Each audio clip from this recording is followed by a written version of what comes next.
Et bienvenue dans cette nouvelle vidéo. De retour enfin sur le média après une longue absence liée à des multiples occupations.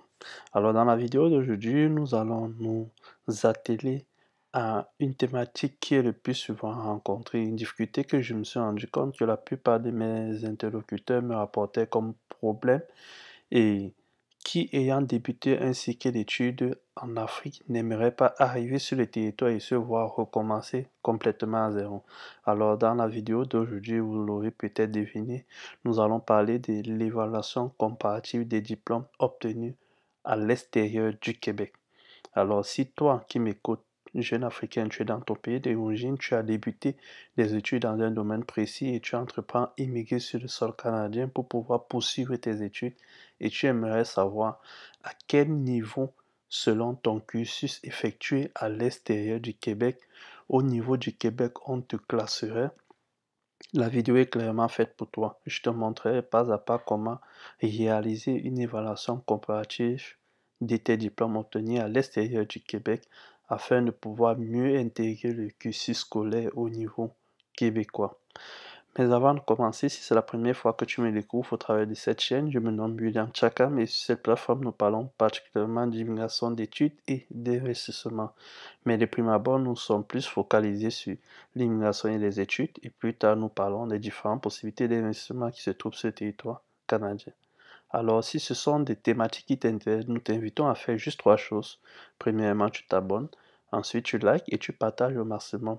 Et surtout, n'oublie pas d'activer la cloche de notification pour pouvoir être informé des nombreuses autres vidéos qui paraîtront dans les jours à venir et parleront probablement des mêmes thématiques que celles d'aujourd'hui.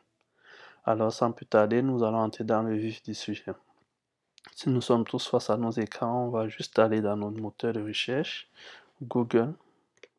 Le mien, ça dépend du vôtre. Et on va juste taper évaluation comparative des études hors Québec. Et c'est ça, et on prend le tout premier, évaluation comparative. Là, nous arrivons directement sur le site de l'immigration, francisation et intégration du Québec, la MIFI. C'est sur Au niveau du gouvernement du Québec, c'est auprès de cette institution que nous allons réaliser cette évaluation comparative. Il s'agit bien, c'est la même institution auprès duquel nous réalisons une demande de certificat d'acceptation du Québec. C'est là aussi que nous réalisons une demande d'évaluation comparative de nos diplômes effectués hors Québec. En quoi ça consiste au juste? L'évaluation comparative des études effectuées hors du Québec est un avis d'expert délivré par le ministère de l'Immigration, la francisation et l'intégration à titre indicatif seulement. Ce n'est pas un diplôme qu'on nous délivre, ni une équivalence des diplômes. Elle est à titre indicatif. L'évaluation comparative établit une comparaison générale entre les deux systèmes éducatifs officiels. Elle indique à quels repères scolaires ou principaux diplômes et à quel domaine de formation peuvent être comparées les études effectuées à l'étranger. Bien qu'elle ne leur crée aucune obligation, plusieurs organismes de réglementation et employeurs utilisent l'évaluation comparative des études effectuées hors du Québec comme un outil dans le cadre de leur processus d'admission ou d'embauche. Par exemple, pour accéder aux emplois de la fonction publique québécoise, l'évaluation comparative pourrait être considérée au même titre que les diplômes obtenus au Québec. Comment effectuer une soumission donc? Pour faire une soumission, pour soumettre une demande d'évaluation comparative, vous avez besoin d'une évaluation comparative, des instructions pour l'envoi de la demande d'évaluation comparative. De quoi avez-vous besoin? L'évaluation comparative est un avis d'expert. Elle diffère du diplôme ou d'une évaluation d'une équivalence de diplôme. C'est un outil d'insertion professionnelle pour aider les principaux employeurs dans le processus d'embauche. Si vous désirez, par exemple, l'exemple on l'a déjà donné, on va aller plus bas pour voir concrètement en quoi consistent les différentes étapes pour pouvoir réaliser cette évaluation comparative. Les instructions pour l'envoi d'une demande d'évaluation comparative. Vous allez suivre les instructions pour faire parvenir votre demande d'évaluation. Pour éviter le retour de votre demande, rassemblez tous les documents exigés dans les formats prescrits avant de les poster. Avant de poster votre demande, il est important de préciser ici qu'elle ne se fait pas en ligne. Vous allez remplir la documentation en réunie et vous êtes obligé de l'envoyer par voie postale. 1. Vous allez fournir le formulaire de demande d'évaluation comparative des études effectuées hors Québec, qui est le formulaire A-0361-FO, en format original, c'est-à-dire, vous cliquez sur le format, vous allez le remplir en caractère d'imprimerie, daté et signé. Vous allez déclarer toutes vos formations scolaires depuis l'enseignement primaire, même si elles ne sont pas requises dans l'analyse. Donc, vous allez déclarer tout votre cursus scolaire. Mais l'évaluation comparative ne concerne rien que les études postsecondaires, c'est-à-dire pour ceux d'Afrique centrale, votre baccalauréat, licence, master, doctorat, si vous avez obtenu. Ce sont des diplômes que vous pouvez faire une évaluation comparative des diplômes. Mais tout ce qui est en dessous, comme le probatoire, le BEPC, le CEP, on ne réalise pas d'évaluation comparative pour ces diplômes-là. Mais vous devez tout de même déclarer l'obtention de tous ces diplômes dans le formulaire ci-joint. Donc, on va ouvrir le formulaire pour essayer de lire plus. Ce qu'il s'agit dans le formulaire, on va essayer d'en voir un peu plus. Bon, on va d'abord parcourir et on reviendra là-dessus. Ensuite, en deuxième point, vous allez joindre le paiement des frais exigés, l'un des modes de paiement autorisés. Si vous payez par carte de crédit, ce qui est plus évident pour vous, vous pouvez payer par carte de crédit. Vous allez fournir le formulaire de paiement. Donc, vous allez juste télécharger le formulaire de paiement via ce lien. Vous allez mettre toutes vos informations, remplir toutes vos informations bancaires, le dater et signer que vous allez augmenter dans la documentation. Je pense que les frais de paiement s'évaluent à environ 152 $ par personne, 126 $ par personne, oui. Vous allez joindre les photocopies lisibles et entières de vos pièces d'identité acceptées. Les pièces d'identité, ici, il s'agit probablement de votre pièce d'identité nationale ou internationale, de préférence internationale qui est le passeport. Si on clique juste ici, vous allez voir les pièces d'identité acceptées. Page de votre passeport, acte de naissance et documents délivrés par l'immigration, réfugiés et citoyenneté Canada si vous en avez. Si le nom qui figure sur vos documents scolaires est différent de celui de votre pièce d'identité, vous allez joindre à votre demande une photocopie de l'un des documents officiels suivants pour expliquer cela. Votre acte ou certificat de mariage. Donc, étant donné que lorsque vous vous mariez, votre nom, surtout pour la femme, vous allez prendre le nom de votre époux. Il y a une petite différence. Vous allez donc juste joindre l'acte de mariage pour prouver cela. Un certificat de changement de nom si vous avez changé de nom. Un acte de certificat. Un acte ou certificat ou jugement de divorce ou annulation de mariage. Un certificat de décès de votre conjoint ou votre conjointe. Donc voilà les documents requis pour justifier votre identité. Ensuite, en quatrième point, vous allez joindre des photocopies certifiées conformes à l'original, lisibles et entières, des documents scolaires étrangers à évaluer. Donc tous les documents que vous voulez faire évaluer, vous allez joindre des photocopies certifiées. On ne demande pas l'original, juste la photocopie certifiée conforme à l'original. Les documents scolaires relatifs d'un système éducatif canadien ne sont pas évalués. Donc, si vous êtes sur le sol canadien, vous avez déjà eu un document scolaire canadien, vous n'avez pas besoin de faire leur équivalence, même si vous les avez eus hors Québec. On parle ici des pièces, des diplômes obtenus hors Canada en général.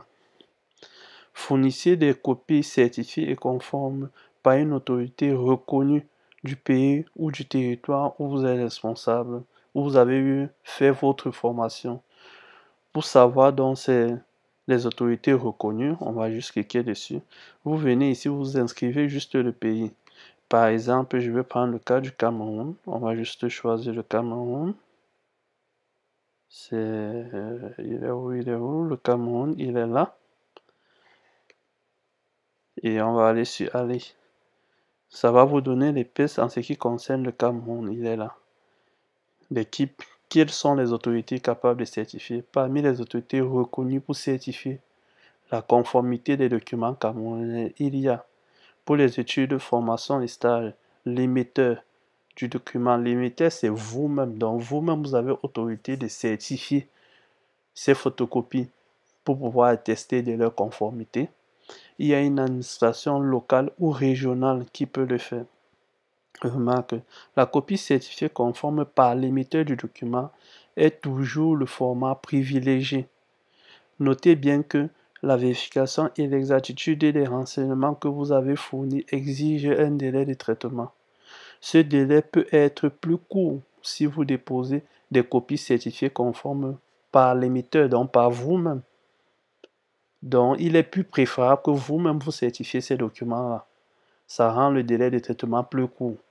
Si vous l'avez fait par une autre autorité, le délai de traitement risque d'être plus long que d'habitude. Si vous vous trouvez hors du territoire camerounais, vous pouvez faire certifier vous pouvez faire des certificats conformes des copies de vos documents par une ambassade ou un consulat du Cameroun. Donc, si vous êtes à l'étranger, vous pouvez aller à l'ambassade ou au consulat. Si vous voulez faire certifier conforme un document émis par un pays ou un territoire autre que le Cameroun, vous devez vous référer au tableau du pays ou du territoire correspondant.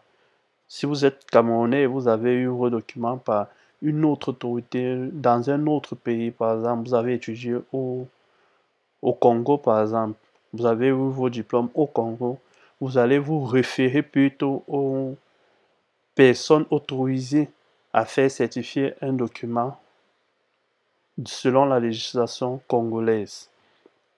Donc, c'est un peu ça en ce qui concerne les personnes autorisées, mais comme vous l'avez suivi, la voie privilégiée est vraiment l'émetteur vous-même qui demandez une certification de diplôme. Vous pouvez le faire certifier.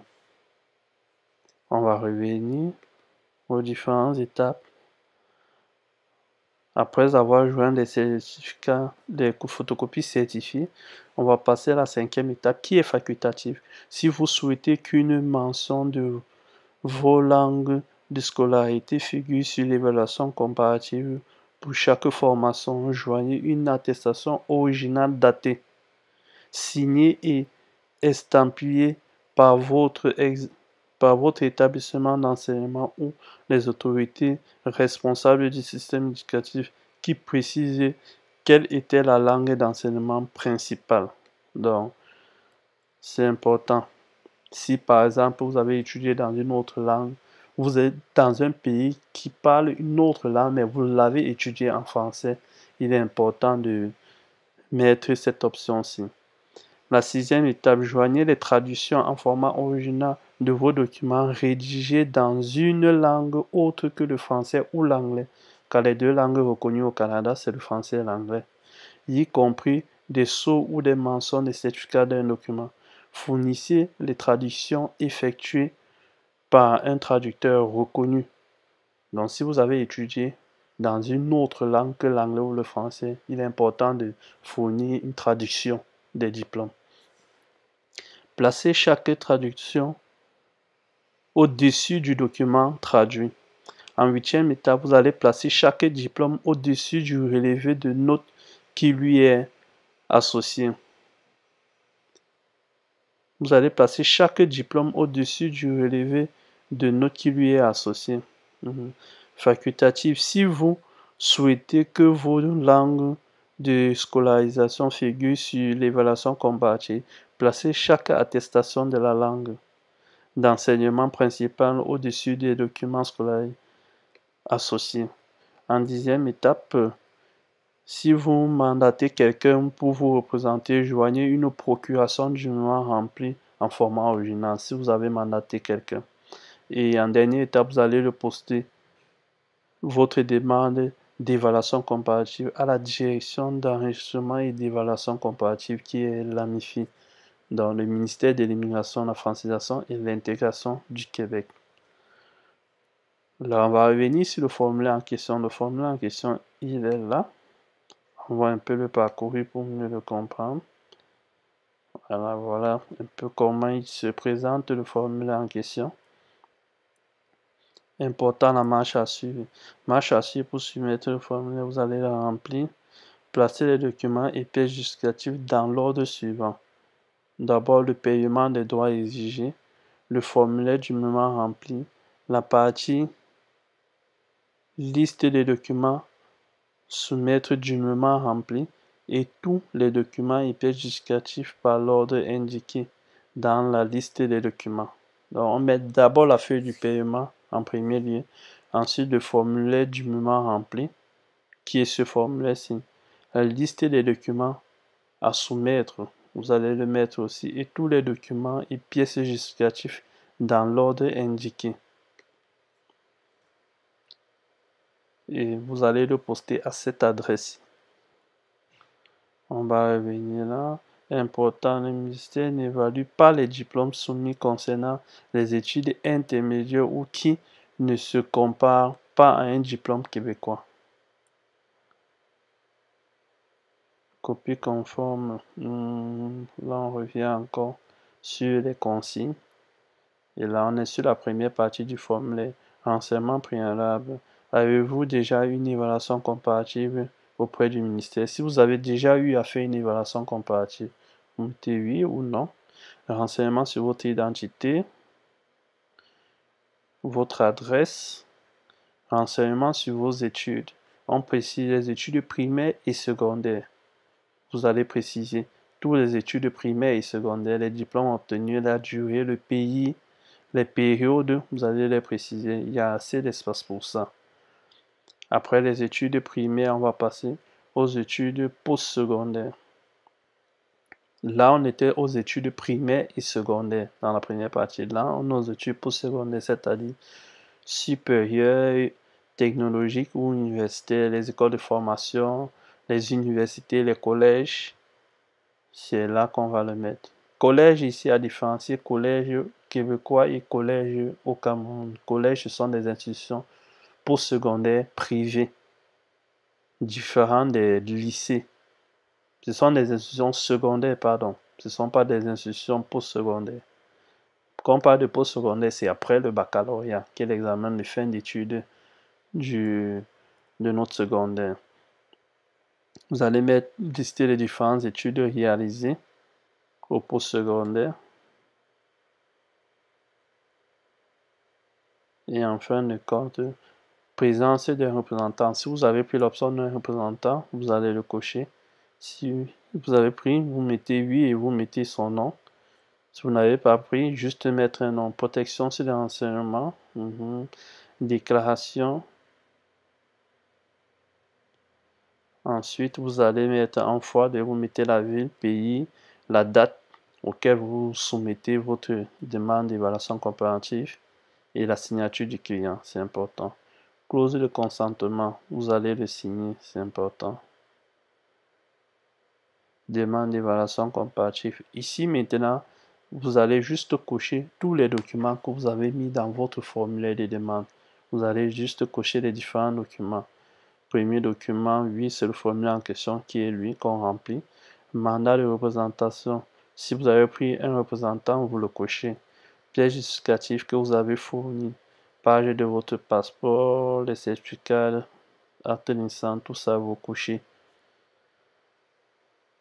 Et on dit bien où, c'est pas dit que vous allez mettre tout ça. Ce sont les pièces justificatives de votre identité. Soit une copie de votre passeport, soit votre acte de naissance, soit l'un des documents suivants qui est le certificat de citoyenneté, carte de résident permanent, confirmation de résident permanent dans l'un des documents.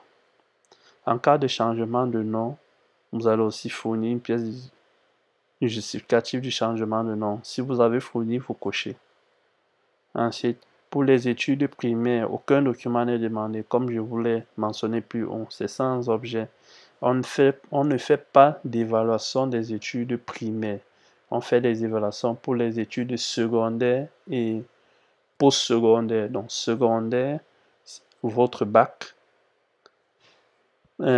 Post-secondaire aussi. Secondaire, votre bac, on peut mettre le BEPC pour ceux d'Afrique centrale, le probatoire pour ceux d'Afrique centrale, et post-secondaire maintenant, on va inclure votre baccalauréat. Le bac fait partie du secondaire. On va inclure votre licence si vous avez eu master, doctorat.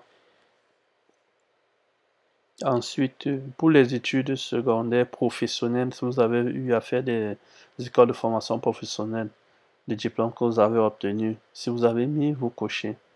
La traduction aussi, si les diplômes ne sont pas obtenus en français ou en anglais. Et enfin, le paiement des droits exigés. Vous allez cocher là si vous avez utilisé l'un des modes de paiement. Parce qu'il faut un reçu de paiement que vous allez mettre dans l'enveloppe avant de l'envoyer.